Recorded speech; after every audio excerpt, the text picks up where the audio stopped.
জনগণের সরাসরি ভোটে নির্বাচিত সরকারের মতো অন্তর্বর্তীকালীন সরকার সকল দায়িত্ব পালন করবে হয়তো, দায়িত্ব পালন করবে, জনগণ হয়তো এমনটি আশা করে না।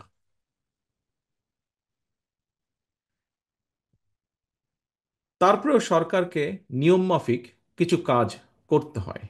এরই ধারাবাহিকতায় দেশের বিভিন্ন শ্রেণী পেশা মানুষের সমস্যা সম্ভাবনা সম্পর্কে সরজমিন অভিজ্ঞতা না থাকলেও অন্তর্বর্তীকালীন সরকারকে নিয়ম মাফিক চলতি অর্থ বছরের বাজেট ঘোষণা করতে হবে।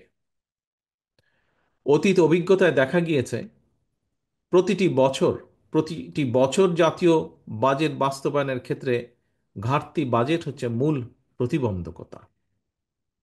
বাজেট প্রণয়নের ক্ষেত্রে এনবিআর হয়তো সরাসরি কোনো ভূমিকা নেই, তবে রাজস্ব আদায়ের মাধ্যমে বাজেট বাস্তবায়নের ক্ষেত্রে এনবিআর এর ভূমিকা মুখ্য।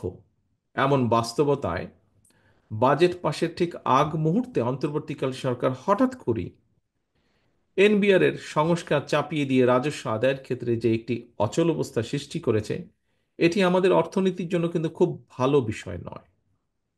এ ধরনের পরিস্থিতি মোকাবেলায় জবাবদিহিমূলক গণতান্ত্রিক সরকার সবচেয়ে বেশি কার্যকর ভূমিকা রাখতে পারে বলে সকলেই বিশ্বাস করেন, বিশেষ করে গণতান্ত্রিকামী জনগণ। বর্তমান অন্তর্বর্তীকালীন সরকারের যোগ্যতা অযোগ্যতা বিষয় নয়। দেশে স্থিতিশীল গণতান্ত্রিক সরকার না থাকায় একদিকে দেশি বিদেশি বিনিয়োগে স্থবিরতা নেমে এসেছে, অপরদিকে এক অনিশ্চিতকর রাজনৈতিক অর্থনৈতিক পরিস্থিতি নিয়ে বিভিন্ন শ্রেণী পেশার মানুষের মধ্যে একরকমের অস্থিরতা তৈরি হচ্ছে প্রায় প্রতিদিন। এ কারণেই জনগণ প্রতিদিন, আমরা দেখছি সমাজের বিভিন্ন শ্রেণী পেশার জনগণ প্রতিদিন বিভিন্ন দাবি দাওয়া নিয়ে রাজপথে নেমে আসছে।